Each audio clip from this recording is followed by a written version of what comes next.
This is a part of the GEC, which is the Global Equality Caucus, ongoing conversations with various leaders from the Global South, as is our new and emerging strategy around continuously brokering relation, cross-learning and cross-pollination between Global South regions, which is something that we began last year in 2023 as we launched our African chapter of the Global Equality Caucus, which now runs under the banner of African legislators for equality.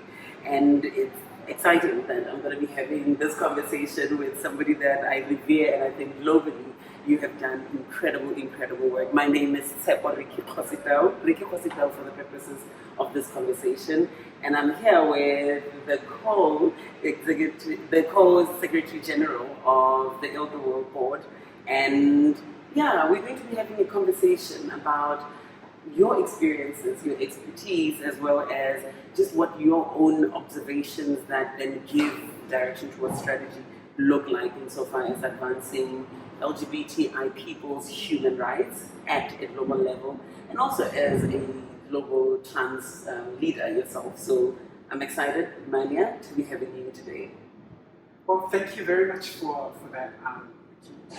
I'm also very excited because if you look at our history as a human race, the victories that we've had that have progressed us as a human race have always been won, every single one of them, when we've joined forces. Yeah.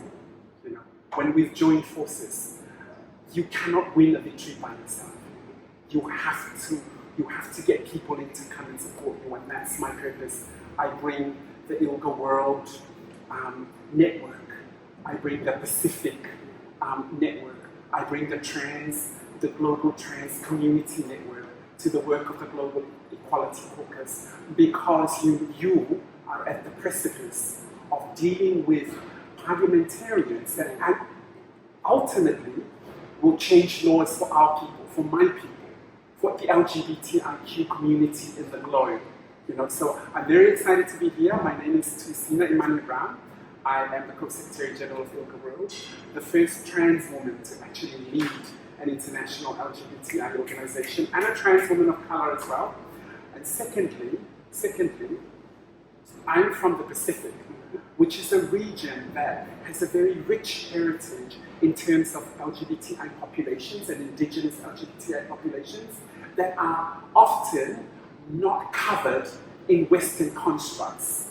The same as the Hijra community of India, the Katoi community, you know, in Thailand, the Bakla community in the Philippines, and so many different other indigenous LGBTI communities that do not have a place in the global construct. So I'm very excited to be having this conversation with you and the Global Equality Caucus, and hopefully I can impart some wisdom and some direction in terms of where we can take our joint fight and joint struggle.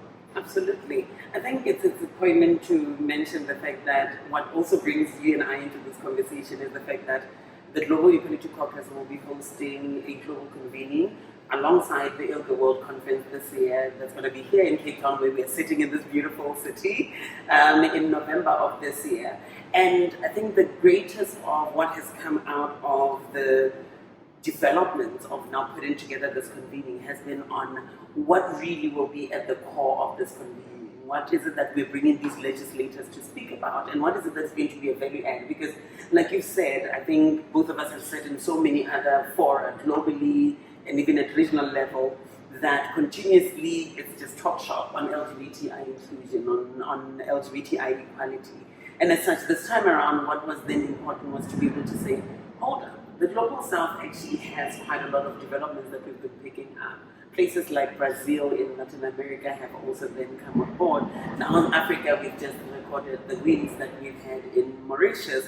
And all of this is telling, and like you're saying as well, even within the Asia and Oceanic kind of region, there's been quite a lot of developments that many a times are not reflected in the so global north kind of conversation, rhetoric, and representations of the Global South.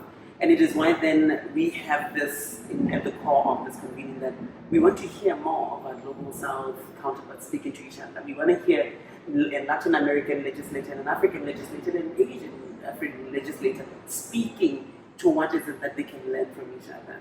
And in your perspectives, what have you seen as strategies that really have worked, coming out of the Global South specifically, in advancing LGBTI or even trans rights? Very, very good question. Let's start with the people that are core and focused to this effort for the Global Equality Caucus. Those people are your members of parliament. Okay. Most of your members of parliament are not repeat Victorians, right? They are first-time new members of parliament and elected representatives, and they come with the most incredible will to do better, to do positive change for everyone. And then they get stumped by the institution that is parliament. You know, how do you negotiate? How do you do a conscience vote? How do you meet with stakeholders that are affected? How do you bring in trans and LGBTI communities that do have lived experience to talk about this? How do you push back against the misinformation that is being calculated against LGBTI? See, and they flounder. Yeah. Let's make no mistake, they flounder, and then it becomes too hard and they don't support our issues. So if we want them in our camp to help us, let's help them help us, right? Let's give them our resources to say, how do you negotiate? Let's bring in some academic institutions to teach them how to do the art of negotiation as a newly elected representative and a member of the GEC. You know, how do you talk to stakeholders with lived experience? Let's give them some literature about, you know, the proper use of language when you're talking to LGBTI people. You know, how do you combat misinformation? Let's give them write-ups that we've prepared, that our social media teams have prepared, to arm them with the information, because they're now holding the car. They're now controlling the ship. They're our elected representatives. We need to make sure that they do the work for us, and it's easy for them to do the work for us. That is so crucial in our success. Definitely. I think, Ymania, you're onto a very strong point there, because I think what I've been excited about being brought on to lead this work in the region for the Global Equality Caucus, and really setting up for the first time a network of legislators who, oftentimes the rhetoric, like you lamenting, is that there are no legislators that are pro-LGBTI within Africa. But we've been able to establish a cohort that now is sitting at like 25 members from across the region. And the point has been around providing the technical support for them to be able to know, because I think this is the problem. Many times advocacy initiatives believe that when we advocate to MPs, they will take the baton from us and they will run with it and they will know what to do. But many times what I've found in this work, engaging different legislators from Malawi, Lesotho, Kenya, Uganda even itself in this process of it passing this, the Anti-Homosexuality Act, is a lack of understanding, technical know-how, of when we're talking about legal and gender recognition policy, for instance, Ymania. No ordinary cisgender MP knows what an equitable and really international standard of gender recognition policy looks like. And I think it's why then the point you mentioned is important, of bringing them together is one thing and convening them. But then there's an important aspect of giving and providing the tools, the technical support, empowering them, politicizing them even on our issues, for them to really be able to understand how to legislate on them. So I think this is really, yeah. And I want to add one thing to that. One of the things that we have never officially made an attempt, and I know this, we have never in global South context, key affected context, whether it's in Africa, Latin America, Asia, in the Pacific, right? We have never sought to educate our elected representatives about the importance of our cultural roles, right? It's the pushback that is needed, because when you have the Ugandan government step up and say, this homosexual behavior is against Ugandan culture. No, sir. No. It has been a part of our cultures, thriving cultures, for thousands of years. I mean, you know, in 1800s in Africa, they had before a King Mwanga II in Uganda, exactly. in the Buganda kingdom, and he was openly attracted to males. And there was no aberration before colonization. Before colonization, we practiced LGBTI indigenous communities, and it's up to us as the holders of that knowledge to bring that in and introduce it to our elected representatives. Absolutely. It is your biggest weapon that's sitting there and we're not deploying it.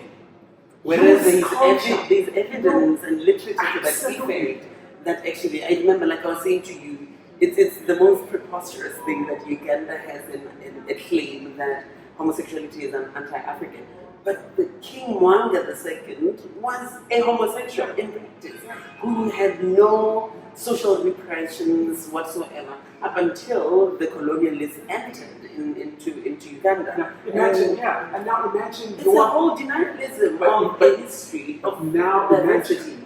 Now imagine your members, your elected representatives, armed with this knowledge and this weapon and this power to push back in parliamentary proceedings, right?